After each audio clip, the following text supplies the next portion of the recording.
Shreds of upholstery floated through the air like snow as Officer Travis Hensley's knife ripped through the fabric of Alana Green's old sedan. He called it a search for evidence, but both of them knew he was looking for something that didn't exist. Across the street, her 10-year-old son, Kalen, stood clutching his cracked phone, recording everything with trembling hands as tears streaked his young face. Brookwell was a town of unwritten rules, a place where everyone was expected to know their place. But this time they had gone too far. 300 miles away, a phone buzzed in the calloused hand of a man the military had tried to forget.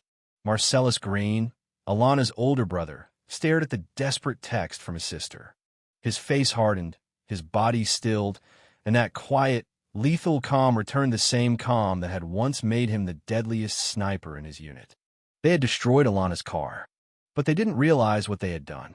They had awakened a ghost who had nothing left to lose. Alana Green jolted awake to the blare of her alarm clock. 6:45 a.m. 15 minutes late.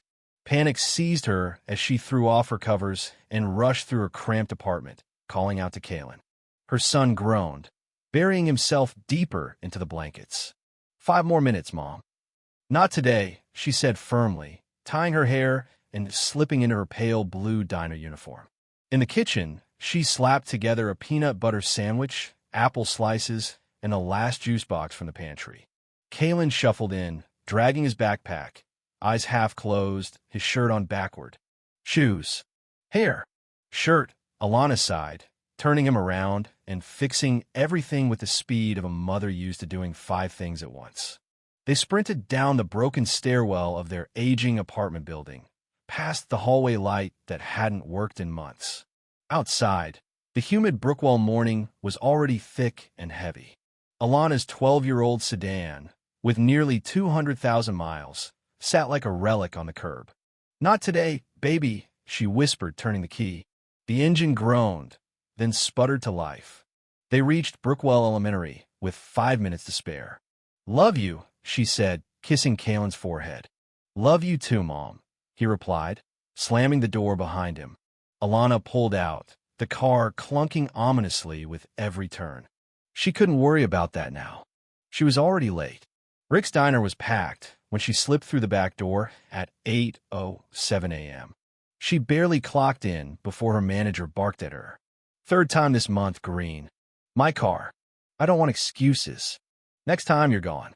The morning passed in a blur of coffee pots, greasy plates, and forced smiles. By 11 o'clock, her feet ached in her off-brand sneakers. At table 7, a man in a suit snapped his fingers. Hey, sweetheart. This coffee's cold. She took his cup. I'll get you a fresh one, sir. He grabbed her wrist. Make it hot this time. Some of us work for a living. Her stomach churned. Yes, sir. In the kitchen, she leaned against the wall and blinked back tears. Her phone buzzed a message from Kalen's school confirming his enrollment in the after-school program. Pickup time, 5:30 p.m. She clocked out at 5:03 p.m., hoping she could still make it. But when she turned the key in the ignition, the car gave a metallic screech and died. Her hands shook as she checked the time, 5:15.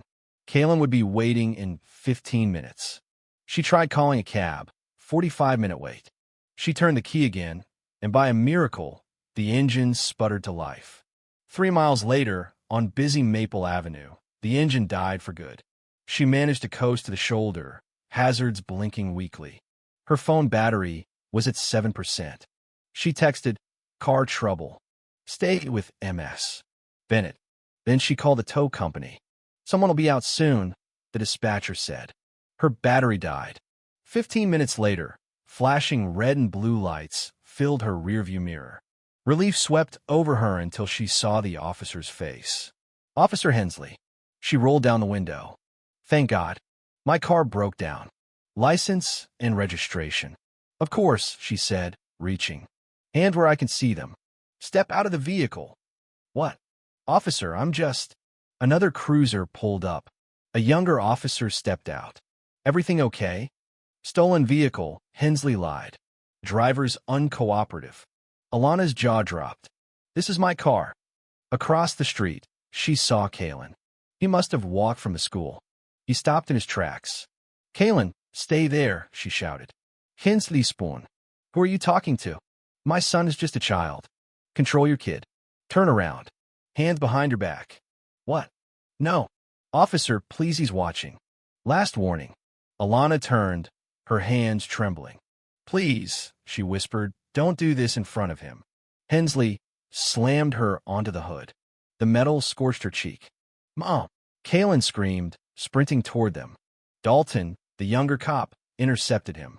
"Please don't hurt my son," Alana cried. A crowd gathered. Phones came out. Hensley raised his voice. "Tip came in about drugs in this vehicle. We're conducting a search. There are no drugs. I'm a waitress." They tore the car apart. Hensley sliced the seats. Dalton smashed the glove box. They destroyed everything, even slashed her tires. Kalen filmed it all, his small hands barely steady. After 15 minutes, Hensley leaned down to Alana's ear. "Tell your kind to stay in line." He uncuffed her roughly. "You're free to go." Vehicles impounded. For what? Resisting an officer. Possible drug trafficking. "You found nothing." "My body cam glitched," he smirked. "It's your word against mine." The tow truck driver wouldn't meet her eyes. "You can get it back after fees," Dalton muttered. They drove away. No one helped. No one spoke. Kalen ran to her, burying his face in her apron. "Why'd they do that, Mom?" "I don't know, baby. I don't know." They walked 3 miles to the bus stop. Another mile home. By 9 p.m., they were home. No dinner. No homework. No car. At the kitchen table, Alana scrolled her contacts. Most were dead ends. Except one. Marcellus. She hadn't spoken to him in years. But that night, a Greyhound bus pulled into a station 2 cities away. A man in weathered military pants stepped off, his duffel bag slung over one shoulder. He lit a cigarette, eyes scanning every corner. "How far is Brookwell?" he asked a janitor. 20 miles south." "Someone picking you up?" "No," he said, blowing smoke. "No one knows I'm coming." At 2:17 a.m., 3 knocks echoed at Alana's door. She opened the chain cautiously. "It's me, Uncle Marcellus," Kalen exclaimed. They sat at the kitchen table, and she told him everything. His jaw clenched. "Hensley. Travis Hensley? You know him. We went to high school. He hated me. After a game, he and his friends jumped me. He stood. I'm going to see the car." At the impound lot, Marcellus wore a ball cap and sunglasses. "Car brought in yesterday. Blue sedan. Alana green. Family only," the guard muttered. "I'm her brother." He slid over his ID. The guard hesitated. "It's on hold. Police investigation." "Can I see it?" "No visitors." He walked away but didn't leave. From a nearby hill, he watched. Blind spots. Camera angles. Alana's car stripped, doors removed, tires gone. Back in the neighborhood, people avoided her. Even the woman she once helped with groceries crossed the street to avoid her wave. That night, Marcellus slipped out. He met an old Army buddy Trey Marshall, now a hacker in a wheelchair, his apartment glowing with monitors. "Hensley's got a record," Trey said. "Complaints all dismissed. And get this, his brother? Michael Hensley. Teya. Died overseas." Marcellus went cold. "They deeper." The next day, Marcellus entered the Brookwell PD, pretending to file a harassment report.